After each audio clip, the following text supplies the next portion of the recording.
अस्सलाम वालेकुम स्टूडेंट्स। आज जो टॉपिक हम स्टडी करेंगे that is nervous and sensory functions. तो एम्फीबियंस का जो नर्वस सिस्टम है दूसरे ही वर्टिब्रेट्स की तरह का ही है, सिमिलर टू अदर वर्टिब्रेट्स है। तो अगर हम एडल्ट वर्टिब्रेट्स के ब्रेन के बारे में बात करें तो इसके ब्रेन में तीन सब डिवीजन्स पाई जाती हैं, जिसे फोर ब्रेन, मिड ब्रेन और हाइंड ब्रेन कहते हैं। तो एक्चुअली ये तीनों सब डिवीजन्स एम्ब्रियो में भी पाई जाती हैं, ठीक है। तो इसलिए इनको कह रहे हैं कि ये एम्ब्रियोलॉजिकल सब डिवीजन्स हैं, ठीक है।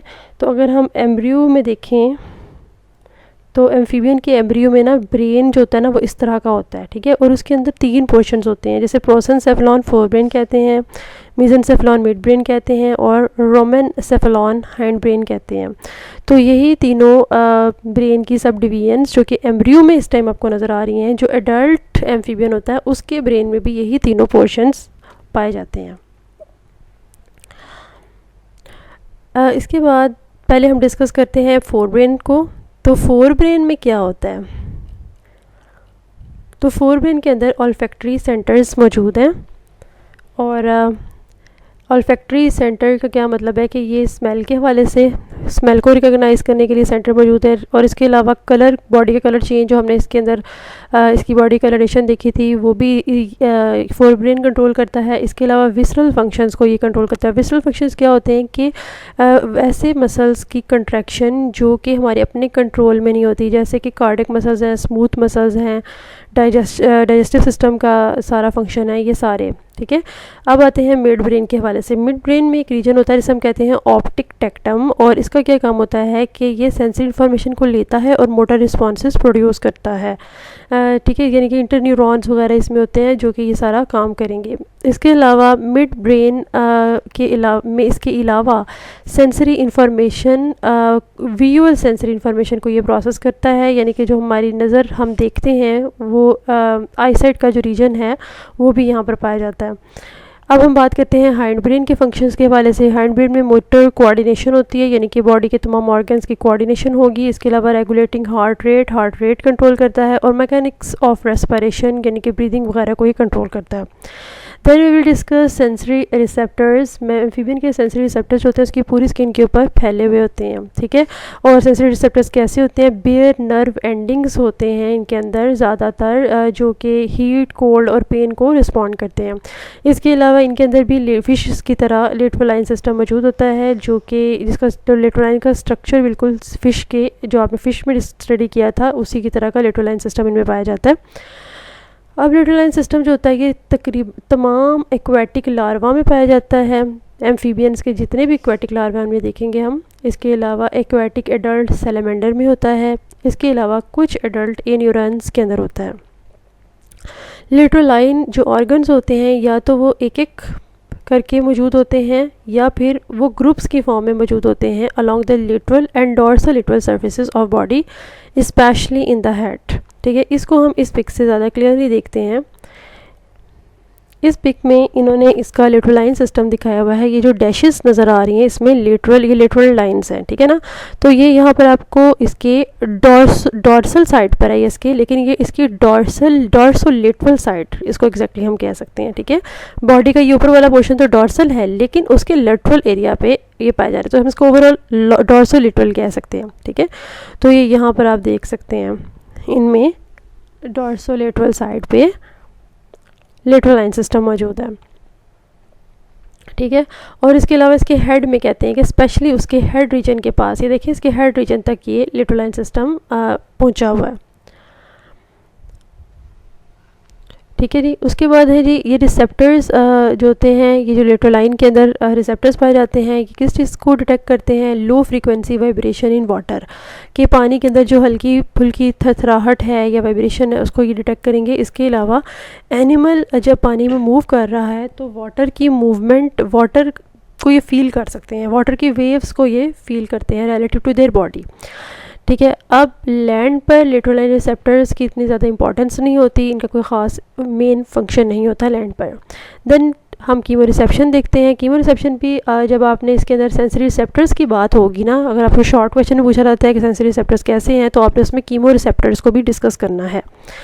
ओके, कीमोरिसेप्शन क्या होता है? केमिकल्स को रिसीव करना। इंपॉर्टेंट सेंस है बहुत सारे एम्फीबियंस के कीमोरिसेप्टर्स जो होते हैं ये नेज़ल एपिथेलियम में, यानी कि नाक के अंदर की जो जिल्द होती है जिसको एपिथेलियम कहते हैं, नेज़ल एपिथेलियम में पाए जाते हैं। इसके अलावा इसके माउथ के लाइनिंग में पाए जाते हैं, इसकी ज़ुबान पे कीमोरिसेप्टर्स मौजूद होते हैं और इसकी स्किन के ऊपर कीमोरिसेप्टर्स मौजूद होते हैं।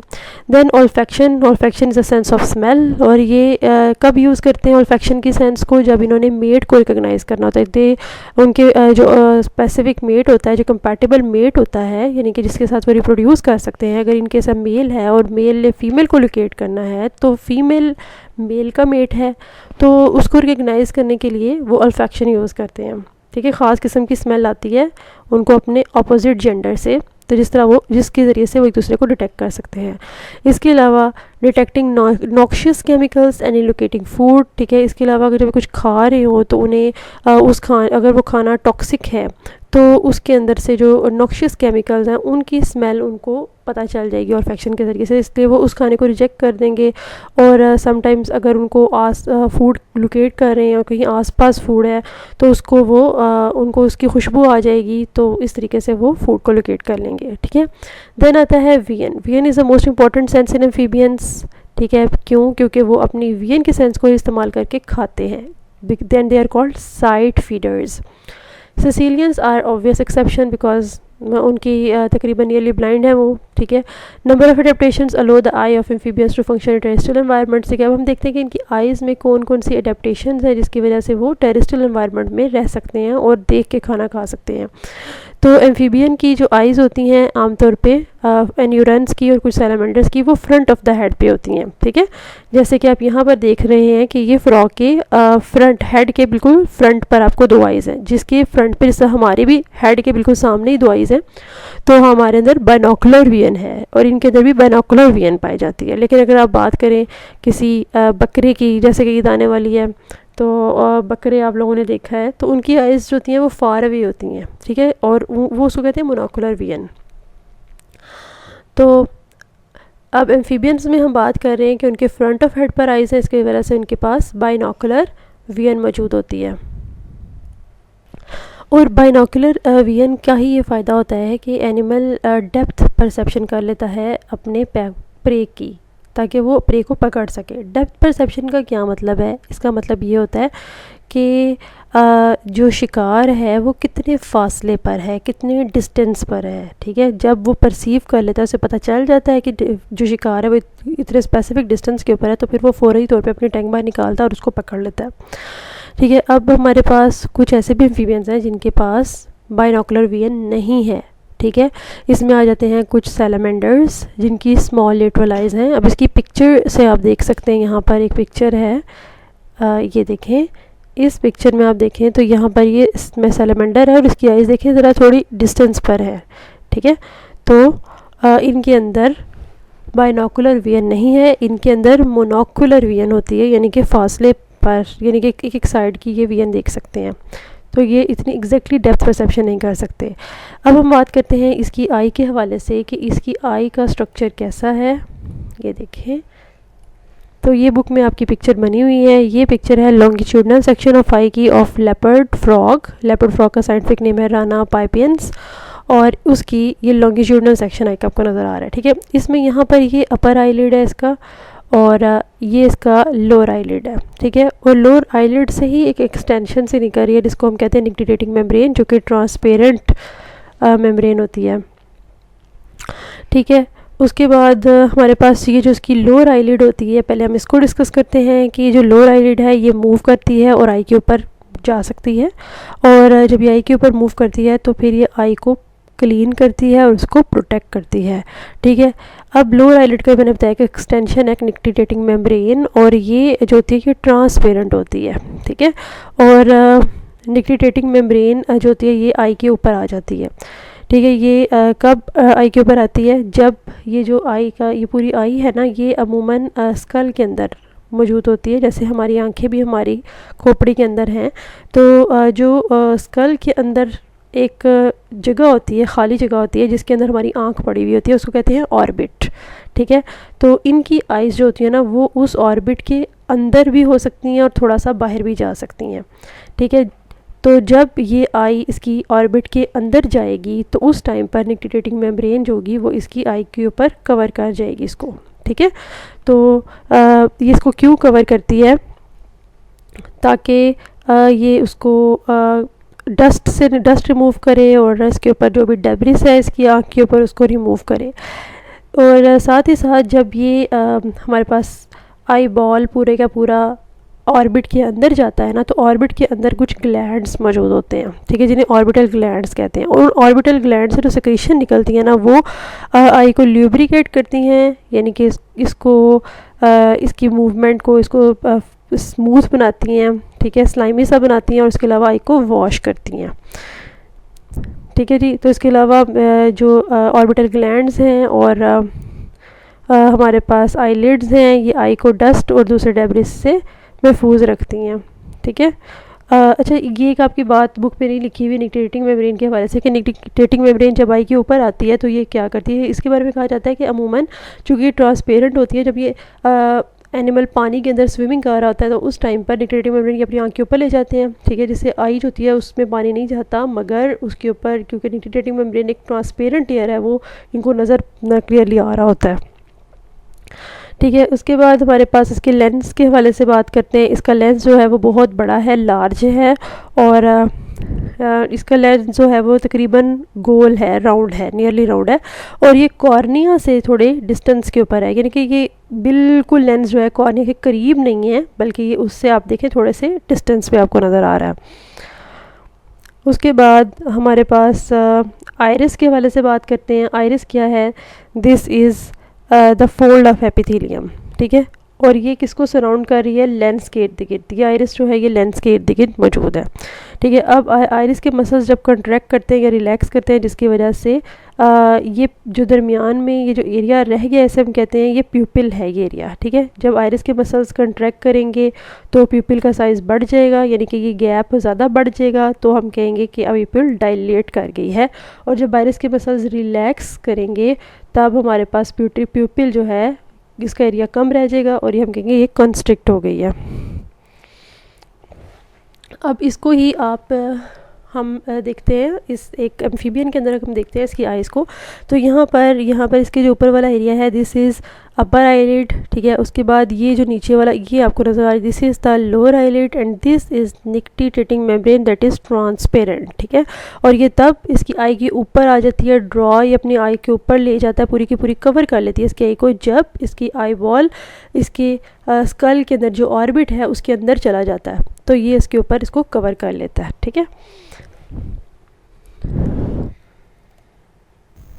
Next we will study focusing, ठीक है। फोकसिंग को हम एकोमोडेशन भी कहते हैं, और इसमें क्या होता है कि अगर ये आप समझ लें कि ये लाइट आ रही है और ये आई है, तो ये जो लाइट रेज है ना, इन सब को हमने एक फोकल पॉइंट पर लेके जाना है, जो कि ये एक पॉइंट है, this is called focal point. और ये फोकल पॉइंट रेटिना के ऊपर है, ये जो ब्लू कलर का आप समझ लें कि ये रेटिना है, और इधर इस रेटिना के इस फोकल पॉइंट के ऊपर तमाम लाइट रेज को हमने लेके जाना होता है, तो इस तरह इमेज बनती है फिर, ठीक है। तो इसे हम कहते हैं एकोमोडेशन। अब लाइट जब हम एंटर होती है आई में, तो वो पहले तो लाइट एयर में थी, अब वो एंटर हुई है इसकी कॉर्निया में। जो ही कॉर्निया में एंटर होगी तो उसकी तो रिफ्रैक्शन लाइट रिफ्रैक्ट हो जाएगी, क्योंकि दोनों मीडिया की डेंसिटी डिफरेंट है, यानी कि एयर की डेंसिटी और कॉर्निया की डेंसिटी डिफरेंट है। थोड़ी सी लाइट जो है वो बेंड होगी, लेकिन फर्दर जो बेंडिंग या रिफ्रैक्शन है वो लेंस प्रोवाइड करेगा, ठीक है, जिसकी वजह से लाइट मज़ीद रिफ्रैक्ट हो जाएगी, ठीक है। लेकिन हम ऐसे एडजस्ट करते हैं इस लेंस को कि वो लाइट रेज जो है वो सिर्फ एक फोकल पॉइंट के ऊपर सारी रिफ्रैक्ट होकर जाएं, ठीक है। अब हमारे पास जो टेट्रापोड्स की आइज़ होती है, एम्फीबियन की आइज़ होती है, वो डिस्टेंट ऑब्जेक्ट्स के ऊपर को भी देखती है, यानी कि जो दूर है ऑब्जेक्ट, यानी कि इसमें लिखा हुआ है ऑब्जेक्ट एट इन्फिनिटी, का मतलब है कि जो ऑब्जेक्ट दूर है उसको देख रहे हैं, उससे जो आने वाली लाइट है उसको फोकस किया जा रहा है। तो जब एम्फीबियंस रेस्ट पे होते हैं ना, रेस्टिंग स्टेज में होते हैं, तो तब दूर की बड़ी हुई चीज़ों को भी देख रहे होते हैं, लेकिन जब वो नियर बाय ऑब्जेक्ट होता है, जैसे कि उन्हें शिकार करना है, तो तब उस टाइम पे तब उस टाइम पर फिर उन्होंने एग्जैक्टली उसको देखना होता है और उस पर हमला करना होता है, तो तब इस तरीके से फोकसिंग होती है। अगर आप दोनों पिक्चर्स में देखें तो करीब के ऑब्जेक्ट और दूर के ऑब्जेक्ट की लाइट रेज इसमें एंटर हो रही हैं और एक ही पॉइंट पर ये जा रही हैं जो कि इसका फोकल पॉइंट है, ठीक है। लेकिन यहाँ पर लेंस के स्ट्रक्चर में थोड़ा सा डिफरेंस नज़र आ रहा है आपको, ठीक है। तो असल में जब इसने एनिमल ने नियर ऑब्जेक्ट्स के को देखना होता है तो उस टाइम पर लेंस जो होता है ना थोड़ा सा आगे की तरफ मूव करता है, ठीक है। जब करीब के ऑब्जेक्ट को देखना है तो लेंस थोड़ा आगे की तरफ मूव करता है, और इसको आगे की तरफ मूव कौन कराता है, यहाँ पर प्रोट्रैक्टर लेंटिस मसल मौजूद होता है, जो कि आपको मैं दूसरी पिक्चर से दिखाती हूँ।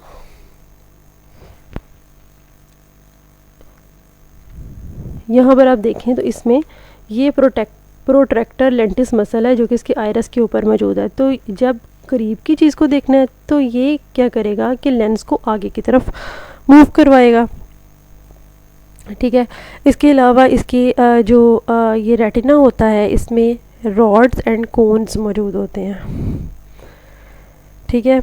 तो जो हमारे पास कोन्स होते हैं ये कलर विजन को देखते हैं, यानी कि कलर को परसीव करते हैं, और चूँकि ये एम्फीबियंस के अंदर मौजूद होते हैं इसलिए हम कह सकते हैं कि एम्फीबियंस में हो सकता है ये एबिलिटी हो कि ये मुख्तलिफ़ तरह के लाइट की कलर्स वाली लाइट को डिफ्रेंशिएट कर सकता है, ठीक है। लेकिन किस हद तक कलर को परसीव कर सकता है ये हमें नहीं पता, ठीक है। इसके अलावा रेटिना के अंदर अगर न्यूरॉन्स को देखें तो न्यूरॉन्स के दरमियान में जो कनेक्शंस हैं वो काफ़ी कम्प्लेक्स हैं, और इससे हम ये अंदाज़ा लगा सकते हैं कि एम्फीबियन जो है वो एक उड़ते हुए इंसेक्ट प्रे को डिटेक्ट कर सकता है, और इसके अलावा वो किसी भी अगर उसने देखना है कि कोई प्रीडेटर आ रहा है हमला करने वाला तो उसके साए को भी डिटेक्ट कर लेता है। इसके अलावा बैकग्राउंड मूवमेंट्स को डिटेक्ट कर लेता है, जैसे कि blades of grass moving with the wind, यानी कि अगर ये एम्फीबियन बैठा हुआ है तो ये घास में मौजूद बैठा हुआ है, तो जो घास के जो पत्ते हैं वो जब हिल रहे होंगे हवा से तो उसको भी ये डिटेक्ट कर सकता है। उसके बाद नेक्स्ट हमने देखना है इसका ऑडिटरी सिस्टम। ऑडिटरी सिस्टम के हवाले से हम डिस्कस करते हैं। इनका ऑडिटरी सिस्टम जो है ये एक बहुत ही बेस्ट ऑडिटरी सिस्टम है, और ये बहुत अच्छी तरह से अडेप्ट हुआ है कि ये खुशकी में अपनी ज़िंदगी गुजार सकें, ठीक है।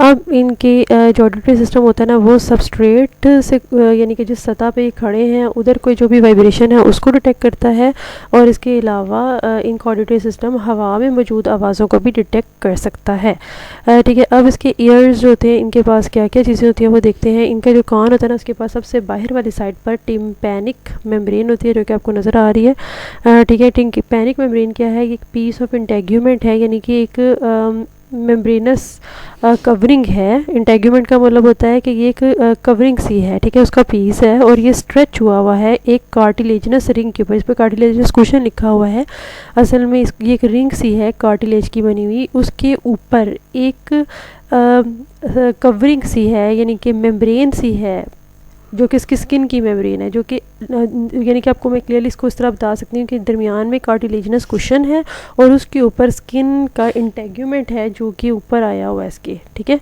इसे हम टिम्पैनिक मेम्ब्रेन कहते हैं, ठीक है। अब टिम्पैनिक मेम्ब्रेन जो होता है ये इसका फंक्शन क्या होता है कि ये एयरबॉर्न वाइब्रेशंस को डिटेक्ट करता है और फिर उन एयरबॉर्न वाइब्रेशंस को भेज देगा टिम्पैनिक मेम्ब्रेन जो होता है उसको भेज देगा टुवर्ड द मिडल एयर, ठीक है। अब मिडल एयर में वो किधर जाएंगी, फिर ये टिम्पैनिक मेम्ब्रेन के बिल्कुल साथ एक चैम्बर होता है जिसको हम कहते हैं कि मिडल एयर, तो ये चैम्बर है मिडल एयर का, इसमें ये चली जाएंगी, ठीक है। यहाँ पर आप देखो, यहाँ पर ये जो लेयर सी बनी हुई है ना ये एक्चुअली टिम्पैनिक मेम्ब्रेन को दिखा रही है कि टिम्पैनिक मेम्ब्रेन से आवाज़ जो है वो चली गई है मिडल एयर में, ठीक है। अब मिडल एयर के अंदर एक बोन होती है जिसे हम कहते हैं कॉल्यूमेला, और कॉल्यूमेला जो होता है वो इसको रिसीव करता है।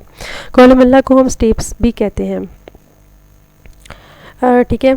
और अब ये फिर ट्रांसमिट करेगा इन सारी आवाज़ों को इनर ईयर की तरफ, ठीक है।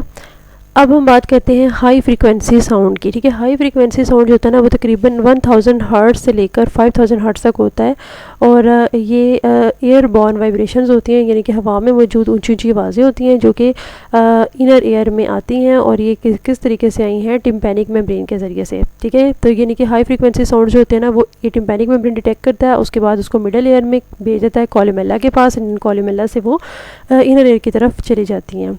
ठीक है, अब ये तो हो गई ऊंची आवाज़ें। ठीक है, इसके अलावा कुछ हल्की आवाज़ें भी होती हैं जिसको हम कहते हैं कि लो फ्रीक्वेंसी साउंड, जो कि 100 हर्ट्ज़ जो कि 100 हर्ट्ज़ से लेकर 1000 हर्ट्ज़ तक होती हैं। तो यहाँ पर इन्होंने बताया है कि ये जो है लोअर देन 1000 हर्ट्ज़ होती हैं, इस एरो में बताया, जबकि यहाँ पर इन्होंने बताया कि ग्रेटर देन 1000 हर्ट्ज़ जो कि हाई फ्रीक्वेंसी साउंड में है, यहाँ पर ये लो फ्रीक्वेंसी साउंड है। ठीक है, अब लो फ्रीक्वेंसी साउंड किस तरीके से डिटेक्ट होता है कि ये अमूमन जब ये खड़ा होता है ना फ्रॉग, तो इसके सबस्ट्रेट जिस जगह पे खड़ा होता है उसको सबस्ट्रेट कहते हैं।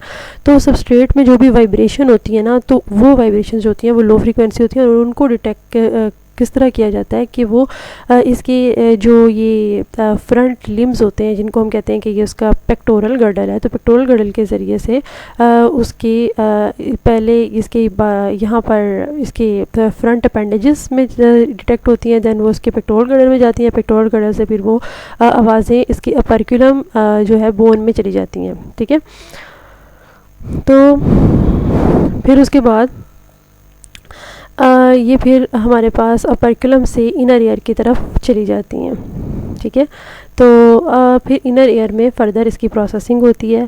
तो हमारे पास अपर्कुलम बोन, और आपने देखा कि अपर्कुलम बोन जो है वो लो फ्रीक्वेंसी साउंड्स को डिटेक्ट करती है, और जो कोलमेला बोन है वो हाई फ्रीक्वेंसी साउंड को डिटेक्ट करती है। ठीक है, अब ये एनिमल लो और हाई फ्रीक्वेंसी साउंड में डिफरेंशिएट किस तरह करता है कि इसके अपर्कुलम और कोलमेला के साथ कुछ मसल्स एसोसिएटेड होते हैं, जिसके ज़रिए से ये स्क्रीन कर लेते हैं कि ये आइदर लो फ्रीक्वेंसी साउंड है या हाई फ्रीक्वेंसी साउंड है।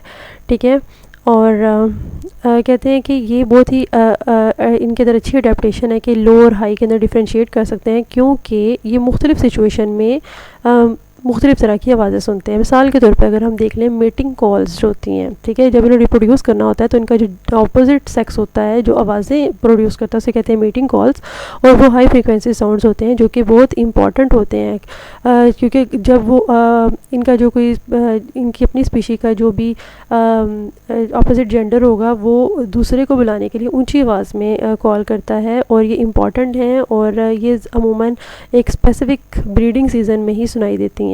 ठीक है, और ये टिम्पैनिक मेम्ब्रेन के ज़रिए से डिटेक्ट होती हैं।